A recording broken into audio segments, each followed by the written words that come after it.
কয়েকদিন আগেই ভয়াবহ বন্যায় চন্দ্রকোনায় ভেঙে গিয়েছে শিলাবতী ও কেঠিয়া নদীর একাধিক বাঁধ।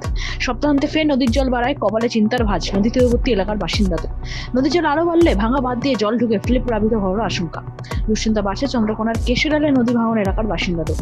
কয়েকদিন আগে কেশরাল গ্রামে শিলাবতী নদীর জল বেড়ে নদী ভাঙনের পরিস্থিতি তৈরি হয়। গ্রামের বাসিন্দারাই দিনরাত এক করে আটকাতে পারে সেটা।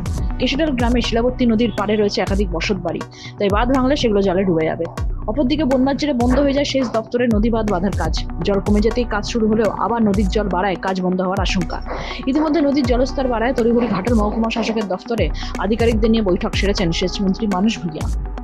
গত 8-10 দিন আগে চন্দ্রকোনায় শিলাবতী ও কেঠিয়া নদীর জলস্তর বেড়ে চন্দ্রকোনা 2 নম্বর ব্লকের 3টি গ্রাম পঞ্চায়েতের বিস্তীর্ণ এলাকা প্লাবিত হয়।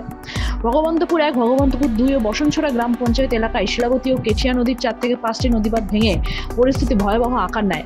জলে ডুবে নষ্ট হয় ফসল। চন্দ্রকোনা 1 ব্লকের যারা, মানিককুণ্ডু, মনোহরপুর ও মনোহরপুর 2 এই 4টি গ্রাম পঞ্চায়েত এলাকায় কয়েকটি নদীবাঁধ ভেঙে প্লাবিত হয় একাধিক গ্রাম। জলের তলায় ভেসে যায় রাস্তাঘাট। কোথাও জলের ঢুকে কংক্রিটের ব্রিজের একাংশ কাঠের সুতো ভেঙে গিয়ে যোগাযোগ বিচ্ছিন্ন হয়ে যায়। সেই ভয়াবহ পরিস্থিতি সামাল দিতে না দিতেই সপ্তাহান্তে ভারী বর্ষণের জেরে ফের নদীর জলস্তর বাড়তে থাকায় দুশ্চিন্তা বাড়ছে। জানা গেছে চন্দ্রকোনা 2টি ব্লকে সেচ দপ্তরের তরফে কয়েক নদী বাঁধার কাজ চলছে কয়েক মাস ধরে। প্রশাসন সূত্রে জানা গেছে গত 2 দিন ঝাড়খণ্ড, পুরুলিয়া ও বাঁকুড়ায় ভ্যালক বৃষ্টি হয়েছে। পশ্চিম মেদিনীপুর জেলার চন্দ্রকোনা সহ বিভিন্ন জায়গায় মাঝে মধ্যে ভারী বৃষ্টি হয়েছে। এর জেরে নদীগুলির জলস্তর বৃদ্ধি পেয়েছে। সেচমন্ত্রী জানিয়েছেন যে জলস্তরের উপর নজর রাখা হচ্ছে। শিলাবতী ও কেঠিয়া নদীর জলস্তর বাড়লেও বিপদ সীমা অতিক্রম করেনি এখনো। আশঙ্কা কি করবো, দেখতেই তো পাচ্ছেন সামনে যে বড় একটা বিশাল বড় যে বন্যাটা হয়েছিল তাতে আমাদের প্রচুর ক্ষয়ক্ষতি হয়ে গেছে। আমরা তো চাষি বেল্ট, প্রচুর বাদাম চাষের, আমাদের ওখানে প্রচুর বাদাম চাষ হয়। তো এই বাদাম তো সব বন্যার জলে পচে গেছে এবং যেগুলো তুলছি সেও হাফ ভালো হাফ খারাপ। তাও কোনো ব্যবসাদাররা কিনতে চাচ্ছে নি। নানা রকম সমস্যার মাঝখানে আমরা পড়ে আছি। তার উপরে আবার দেখুন না, এই 7-8 দিন আগে বন্যা, আবার 8 দিন বাদে দেখছি শিলাবতী নদী ফেটে উঠছে। এ তো মনে হয় আবার ঠান্ডাতে সব জল ঢুকবে। আজ নয় কালকে হয়তো জল ঢুকে যাবে, ঘরে ঘরে বন্যা আবার তো হয়ে গেল। তো আমরা কিভাবে বাঁচবো? আমাদের তো বাঁচার একটা পদ্ধতি আপনাদেরকেই দেখিয়ে দিতে হবে কিভাবে বাঁচতে পারি আমরা। হ্যাঁ, আপনাদের তো এই যে এখানে একটা বাঁধের কাজ শুরু হয়েছে। বাঁধের কাজ একটা আমাদের শুরু হয়েছে। এটা প্রথম বন্যার আগেই কাজটা শুরু হয়েছিল, কিন্তু হওয়ার পরে ওই যখন প্রচুর বন্যাটা বেড়ে গেল তখন কাজটা বন্ধ হয়ে গেছিল, কাজটা করতে পারেনি। কিন্তু ওদের বন্ধ হয়ে যাওয়ার পরেই আমাদের সেখানটা ধসে গিয়ে আরো যেটুকুন কাটতে বাকি ছিল সেটা পুরো কেটে গেছিল।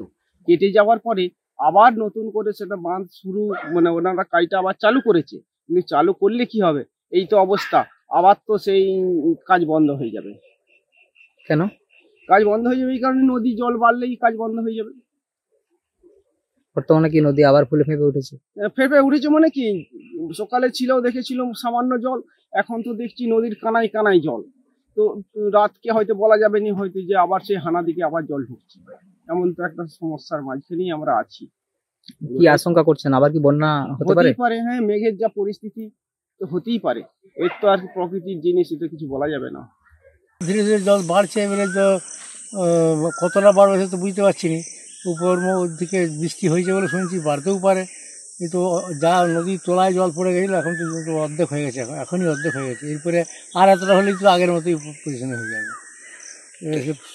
প্রশাসন যদি সেভাবে না দেখে তাহলে আর আমরা পাবলিক কী করবো? আমরা তো পাবলিক ওই জেসিবিতে ভেঙে জলটা উঠে যাচ্ছিলো, আটকিয়েছিলাম গতবারের বন্যা, 18 তারিখের বন্যায়।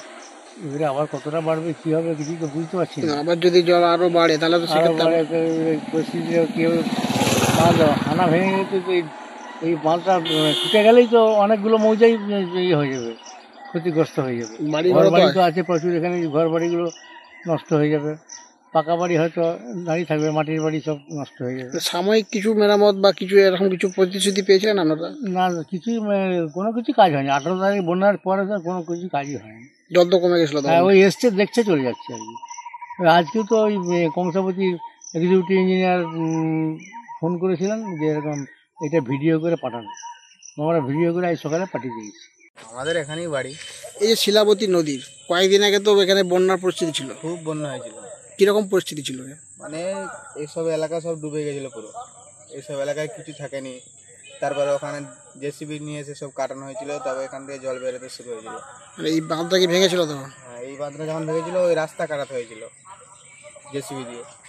কিন্তু আবার তো জল বাড়ছে, আবার জল বাড়ছে, দেখা যাক কি হয় এখন। জলটা কখন থেকে বাড়ছে? জল সকাল থেকেই বাড়ছে। মানে জলটা কি ক্রমশ বাড়ছে? অবশ্যই বাড়ছে, জল কমেনি। কি মনে হচ্ছে যে আবার কি পরিস্থিতি আবার সেরকম হতে পারে? এবারে পশ্চিমে বৃষ্টি হলেই হতেই পারে, না হওয়ার কিছু নাই। উপরের বৃষ্টি যেতে হবে জল আর বাড়বে। বৃষ্টি হলে এদিকে জল আসবে ধরো। এটা কোন নদী? এটা এটা শিলাবতী। শিলাবতী। মানে আপনারা তাহলে আশঙ্কা করছেন যে আগের পর এই কয়েকদিন আগে যে পরিস্থিতি ছিল আবার হতে পারে? হতে পারে, না হওয়ার কিছু নাই, তো পশ্চিমে জল হলেই তো হয়ে যাবে। জল বাড়ছে আবার। জল বাড়ছে না। পশ্চিম মেদিনীপুর থেকে নিজস্ব প্রতিনিধির রিপোর্ট, এএনএম নিউজ। আরও খবরের আপডেট পেতে সাবস্ক্রাইব করুন আমাদের ইউটিউব চ্যানেলটি আর বেল আইকনে ক্লিক করুন নোটিফিকেশনস পেতে।